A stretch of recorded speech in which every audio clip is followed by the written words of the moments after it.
तसव्वुर कीजिए वो जुलजना जो हुसैन को करबला में छोड़ कर आ गया, अकेला आ गया, खाली आ गया। ये कहाँ जाता अगर यहाँ ना आता? रिवायत कहती है कि ये पहले आया है खैमों के दरमियान और बीवियों को आके बताया कि हुसैन मारे गए, और उसके बाद ये दौड़ा है फुरात की तरफ और इसने फुरात में खुद को उतार दिया और ये फुरात में डूब गया है। और फिर जब ये जाहिर होगा ना तो इमाम ज़माना इमाम मेहदी इस पे बैठ कर आएंगे। आदत करें जुलजना की ज़ियारत करने के लिए, इसलिए कि जुलजना पर इमाम ज़माना बैठ कर आएंगे। हुसैन का बच्चा बाबा के घोड़े पर बैठ कर आएगा। पहुँच गए आप करबला। इमाम ने सुबह से असर तक लाशें बहुत उठाए। हाँ, हर लाशा खुद हुसैन ने उठाया, हत्ता गुलामों के लाशें भी किसी और को उठाने नहीं दिए।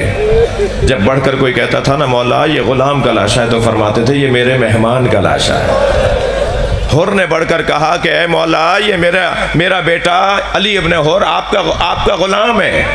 तो इमाम ने फरमाया हुर जवान की मैयत बाप नहीं उठाता, जवान बेटे की मैयत बाप नहीं उठाता। जिस हुसैन ने हुर को जवान बेटे की मैयत उठाने न दी, वो जब अली अकबर का लाशा उठा रहे थे तो कोई भी तो ना था जो आगे बढ़कर कहता कि जवान की मैयत बाप नहीं उठाता। मगर अजीब मंजर था कि बराबर से एक बीवी की आवाज आई जो ये कह रही थी भाई हुसैन ये लाशा ज़ैनब उठाएगी। वाहिद लाशा है करबला में जो हजरत ज़ैनब ने उठाया है, वो लाशा हजरत अली अकबर का लाशा है। मेरे मौला ने सुबह से असर तक बहुत लाशें उठाए, मगर 4 लाशों पे हुसैन बहुत रोए।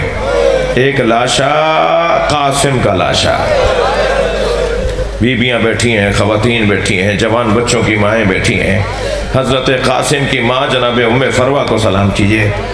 मैंने बड़ी जल्दी में कह दिया कि एक लाशा इमाम हुसैन ने कासिम का ऐसा उठाया जिस पर हुसैन बहुत रोए। मगर एक जुमला ज़रूर कहूँगा, ये वाहिद लाशा है जो एक जगह से नहीं मिला। जगह जगह से इमाम हुसैन ने बदन के टुकड़े उठाए और बच्चे का लाशा मुकम्मल किया है। दूसरा लाशा जिस पर इमाम हुसैन बहुत रोए वो है अब्बास का लाशा। तीसरा लाशा जिस पर इमाम की आंखों से आंसू रुकते नहीं थे वो था अली अकबर का लाशा। और चौथे लाशे का नाम सुनेंगे, वो लाशा छोटा बहुत था, मगर हुसैन मौला से वो लाशा उठता नहीं था। कभी आगे जाते थे ना लिल्लाह, कभी हुसैन वापस पीछे आ जाते थे रिज़न में क़ज़ाए ही व तस्लीमन ले अमरे। अली असगर के लाशे पे अबा का दामन डाला हुआ था। अब करबला के मैदान में नबी ज़ादे के पास देने को कुछ बचा नहीं था, सब कुछ अल्लाह की राह में दे दिया। अब हुसैन अकेले रह गए। घोड़े की पुष्ट पर आकर बैठे, जुलजना मुझे मैदान करबला तक ले जा, ये आखिरी जहमत है। घोड़े ने कदम नहीं उठाए। इमाम को ताज्जुब हुआ, फिर फरमाया अब के बाद तुझे जहमत नहीं दूंगा, मुझे आखिरी दफ़ा मैदान करबला ले जा। घोड़े ने कदम नहीं उठाए तो एक अजीब जुमला कहा इमाम हुसैन ने। इमाम ने फरमाया ऐ जुलजना जितना मैं प्यासा हूँ इतना तू भी प्यासा है, मगर बस मुझे आखिरी मर्तबा ले जा। जब इमाम ने ये जुमला कहा ना तो घोड़े ने इशारा किया। इमाम ने झुक कर क्या देखा, सकीना पैर पकड़े बैठी और बार बार कह रही है बाबा के घोड़े मेरे बाबा को ले जा। हुसैन मौला उतरे घोड़े से, सकीना को सीने से लगाया। क्या सकीना तुमने तो हमें रुखसत दे दी थी। फरमाया बाबा कुछ देर और अपने गले से लगा लीजिए।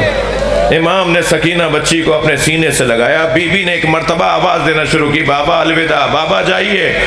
मेरे मौला ने फरमाया सकीना अभी तो तुम कह रही थी हमारे सीने से लगोगी, अब तुम हमें रुखसत दे रही हो। कहने लगी बाबा दादी जहरा की आवाज़ आ रही है, मैं हुसैन का मक्तल में इंतज़ार कर रही हूँ। इमाम घोड़े पर बैठे मैदान करबला में रवाना हुए। जैसे ही जुलजना आगे बढ़ा तो इमाम के कानों में आवाज़ आई जैसे कोई पीछे दौड़ता हुआ आ रहा है। अब जो मुड़कर देखा तो बहन ज़ैनब है जो आवाज़ें देती आ रही है, महलन महला यब्न ज़हरा, ऐ मेरे माँ जाए आहिस्ता जाओ, ऐ मेरे भाई आहिस्ता जाओ। हुसैन उतरे घोड़े से, बहन तुमने तो हमें रुखसत दे दी थी। फरमाया भैया एक मर्तबा और गले लगाने दो। मेरे मौला से बहन ने रुखसत ली है। इमाम मैदान करबला में पहुँचे हैं। मेरे मौला ने जिहाद किया है, दिफा किया है, तमाम लश्कर यजीदी को मुज़महिल किया है। हुसैन का इतना जलाल तारी था यजीदी लश्कर पर कि जहाँ से हुसैन को आते देखते थे लोग भागने लगते थे। और हर जानिब से इमाम हुसैन उन्हें आते हुए नजर आते थे और एक दूसरे से कहते थे बचो हुसैन आ रहे हैं। इस कैफियत में एक मरतबा आवाज आई, अय्यतुहन नफ्सुल मुतमइन्ना इरजई इला रब्बिक राज़ियतम मर्ज़िया। आवाज आई है नफ्स मुतमइन्ना अपने रब की तरफ आ जा। एक मरतबा तलवारें बरसना शुरू हुई, नेज़े आना शुरू हुए, पत्थर आना शुरू हुए। हुसैन घोड़े की पुष्प पे डगमगाने लगे, कभी दाएं गिरने लगते हैं, कभी बाएं गिरने लगते हैं और जिस तरफ गिरने लगते हैं वहां इशारा करके कहते हैं ला वल्ला ला वल्ला, मुझे नहीं चाहिए। दूसरी तरफ गिरने लगे तो इशारा करके कहा जैसे किसी से बात कर रहे हो, मुझे नहीं चाहिए। मुख्तार अलैहिस्सलाम ने अपने दरबार में एक यजीदी सिपाही से पूछा, आखिरी वक्त बताओ हुसैन क्या कर रहे थे? क्या जब हुसैन घोड़े से गिर रहे थे तो हमने ये बात देखी कि हुसैन गिरते गिरते कहते थे मुझे नहीं चाहिए। तो मुख्तार ने कहा बताओ हुसैन को कौन क्या दे रहा था? कहने लगे हम तो कुछ नहीं दे रहे थे, हम तो सब गिराना चाहते थे, हम तो कोई सहारा भी नहीं देना चाहते थे, मगर अजीब जुमला था, हमें कोई नजर भी नहीं आ रहा था और हुसैन कहते थे मुझे नहीं चाहिए। मैंने हरम हजरत मासूमा खुम में आयतुल्लाह मिश्कीनी से ये जुमले सुने। वो बयान कर रहे थे जब इमाम घोड़े से गिरते थे ना और इशारा करके कहते थे मुझे नहीं चाहिए, तो नबी आगे बढ़ के कह रहे होते थे मेरी गोद में आ जाओ। फिर जब गिरने लगते थे जनाबे ज़हरा नजर आती थी, ए मेरे लाल हुसैन मेरी आगोश में आ जा।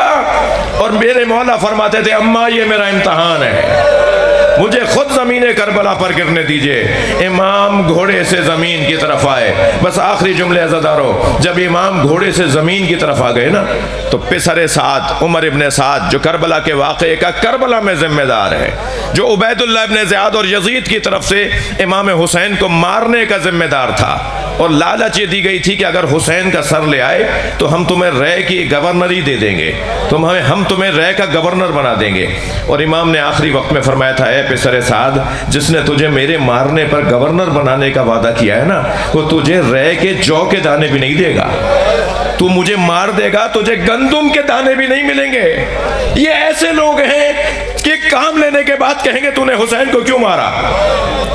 इमाम ने हुज्जत तमाम की, तुझे दाना भी नहीं मिलेगा जहां तुझे गवर्नर बनाने की पेशकश की गई है। इमाम जब घोड़े से उतर आए तो आवाज दी पिसरे साद ने, खबरदार कोई जुलजना को तीर ना मारे, मैंने बचपन में नबी को इस पे बैठे देखा है, इसे पकड़ कर लाओ, मैं इसे तबर्रुक के तौर पे रखूंगा। मातम इसी बात का है, तुझे नबी की सवारी याद रही, तुझे नबी का सवार याद नहीं रहा। अजरुकुम अल्लाह, अजरुकुम अल्लाह। एक मंजिल और आगे आई अज़ादारो, जुलजना को पकड़ने के लिए सिपाही आगे बढ़े, मुझे मसाइब पूरे पढ़ने देंगे। जुलजना को पकड़ने के लिए सिपाही आगे बढ़े, जुलजना ने 80 सिपाहियों को, बैठे रहिए 80 सिपाहियों को जुलजना ने जख्मी किया। पिसरे साद की आवाज आई, खबरदार अब कोई जुलजना के करीब न जाए। जुलजना जख्मी कर रहा था, खबरदार अब कोई जुलजना के करीब न जाए, देखो ये करता क्या है। जब सिपाही पीछे हट गए ना तो घोड़े ने दाएं बाएं देखना शुरू किया, इसे अंदाजा हुआ हुसैन से दूर हो गया है, तो दौड़ा उसी तरफ जहां इमाम को उतारा था।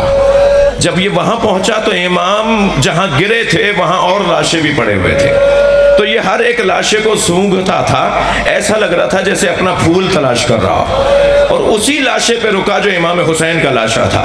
इमाम की गर्दन से खून निकल रहा था, इसने अपनी पेशानी को इमाम के खून से रंगीन किया और जमीन करबला पे ऐसे पैर मारने लगा जैसे मातम कर रहा हो।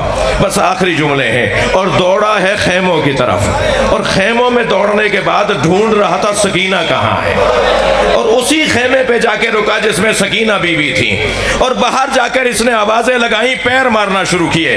जनाबे सकीना खेमे से बाहर आई, खाली घोड़ा खड़ा देखा तो घोड़े की गर्दन पे हाथ रख के एक जुमला कहा, बस आखिरी जुमला, और जुमला ये था, या जवादा अभी हल सुकिया अभी हम कुतला शाना, ए मेरे बाबा के बावफा घोड़े, मुझे इतना बता पानी पिलाकर मारा।